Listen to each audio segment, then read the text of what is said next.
Assalamu alaikum everyone. Welcome to my channel Education Arena. Hope you all are doing well. Today the topic which I am going to discuss in front of you people is a poem named as Lady Lazarus by Sylvia Plath.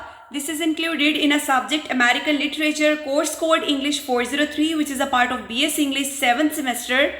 But आज का lecture start करने से पहले अगर आप लोगों ने अभी तक मेरा चैनल सब्सक्राइब नहीं किया so please do like share and subscribe my channel and press the bell icon for the latest updates. So let's start it. सबसे पहले सिल्विया प्लाथ की जो बायोग्राफी है वो ऑलरेडी प्रीवियस लेक्चर में डिस्कस हो चुकी है. You may visit that lecture in order to get the understanding of biography of Sylvia Plath. आज की इस लेक्चर में हम इसकी पोएम है लेडी लैजरस उसको डिस्कस करेंगे. तो ये हॉन्टिंग और डेफिएंट एक्सप्लोरेशन है डेथ की, रेजरेक्शन की, सफरिंग की और पार की.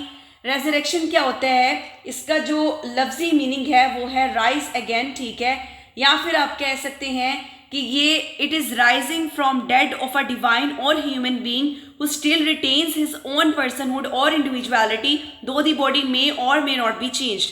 ठीक है, जो पोइम है उसे कन्फेशनल स्टाइल के अंदर लिखा गया है. अब कन्फेशनल स्टाइल क्या होता है, ये ऑफन एक नॉन फिक्टिव जो है वो राइटिंग स्टाइल होता है और इसको डायरेक्ट और फर्स्ट पर्सन नरेशन के अंदर जो है वो डिलीवर किया जाता है.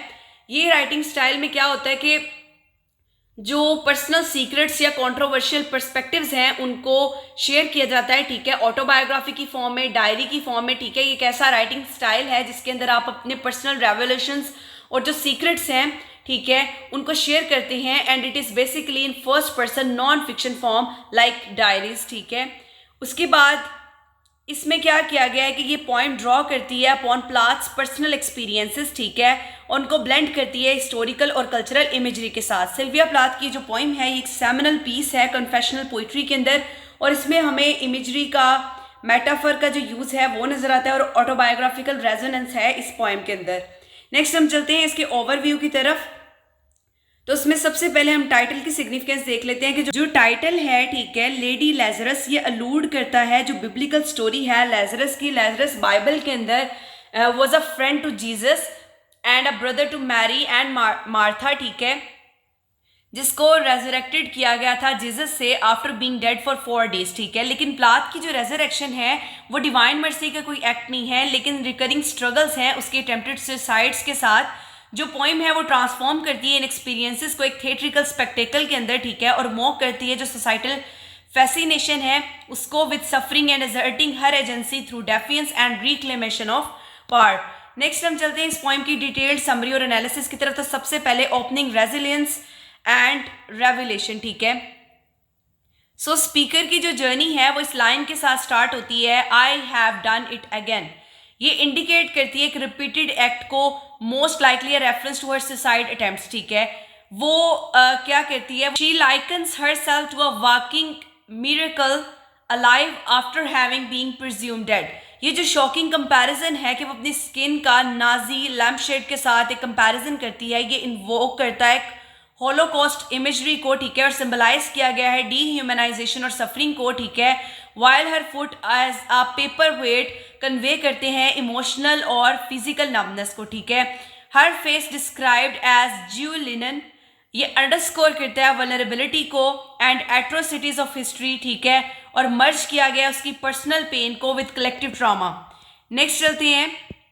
सो reclamation of power and body, जो स्पीकर है वो इनवाइट करती है अपने एनिमी को कि वो कन्फ्रंट करे उसकी अनरैप्ड फॉर्म को, ठीक है, daring them to be terrified of her nose, eyes, spits and teeth, symbols of mortality, ठीक है. ये जो डेफियंस है ये एम्फोसाइज करती है the grotesque yet resilient nature of her existence. वो डिस्क्राइब करती है कि किस तरह से उसका फ्लैश जो है वो वापस आ जाएगा और रिक्लेम करती है अपनी बॉडी को फ्रॉम डेथ, ठीक है. डिस्पाइट हर ग्रिम टोन, जो लाइन है आई एम ओनली 30, ये हाईलाइट करती है उसकी रिलेटिव यूथ को और जो उसकी सफरिंग की ट्रेजेडी है उस चीज़ को. जो रेफरेंस उसने दी है टू द कैट्स 9 lives, ये इंट्रोड्यूस कराती है उसकी जो रिपीटेड ब्रशेस हैं डेथ के साथ, वो रिवील करती है कि ये इसकी 3rd टाइम अटेम्प्ट है डेथ के लिए, treating it almost as a ritual cycle, ठीक है. Next is public fascination, spectacle and public fascination. So speaker जो है वो क्रिटिक करती है voyeuristic fascination of the peanut crunching crowd who watch her big striptease. अब ये voyeuristic fascination क्या है?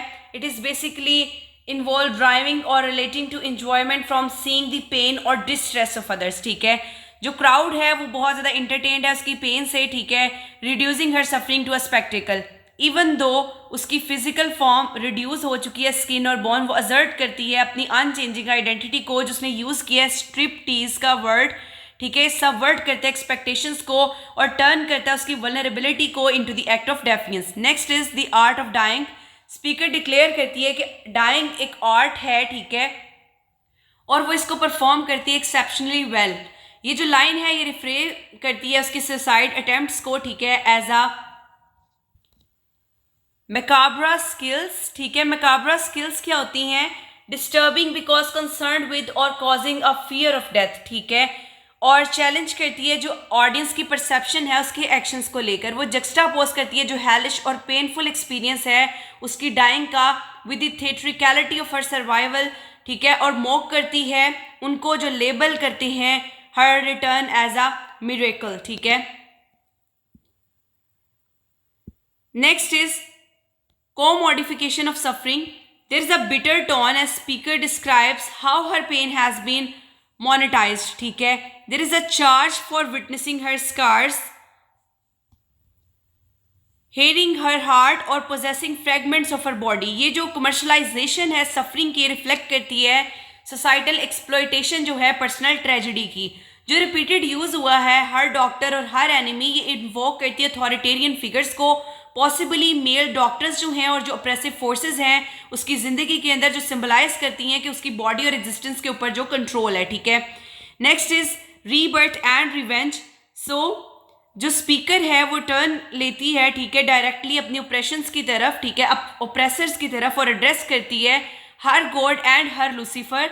और जब वो इक्वेट करती है डिवाइन और डायबॉलिकल फोर्सेस को, तो वो रिजेक्ट करती है साल्वेशन को भी और डैमनेशन को भी, ठीक है, और अपनी ऑटोनॉमी जो है उसको वो क्लेम करती है. जो फोनिक्स लाइक इमेजरी है of out of the ash I rise with my red hair, ये सिंबलाइज करती है रीबर्थ को, ठीक है. जो स्पीकर है वो रिक्लेम करती है अपना आइडेंटिटी और पावर को और राइज करती है एज एन इनडोमिटेबल फोर्स. जो क्लोजिंग लाइन है आई ईट मैन लाइक एयर, एक स्ट्राइकिंग डिक्लेरेशन है उसकी एम्पावरमेंट की और रिवेंज की. वो ट्रांसफॉर्म करती है स्पीकर को into the mythical figure who consumes and transcends her oppressors, ठीक है. नेक्स्ट हम चलते हैं इस पोएम के थीम्स की तरफ. पहला थीम जो है वो डेथ और रेजरेक्शन का है, ठीक है.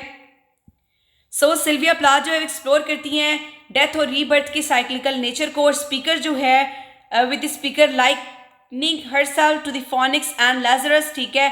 Her resurrection is both a burden and act of defiance against mortality, ठीक है. Next is spectacle as suffering as spectacle. जो स्पीकर है वो क्रिटिक करती है सोसाइटी की मॉर्बिड फैसिनेशन जो है उसकी पेन के साथ, ठीक है, और वो टर्न करती है अपनी सफरिंग को एक पब्लिक परफॉर्मेंस के अंदर वो टर्न करते हैं, ठीक है, और वो मॉक करती है, ठीक है, व्यूरिस्टिक क्राउड को, ठीक है, और रिड्यूस करती है उनको कि वो पैसिव और एक्सप्लॉयटेटिव ऑन लुकर्स हैं, ठीक है.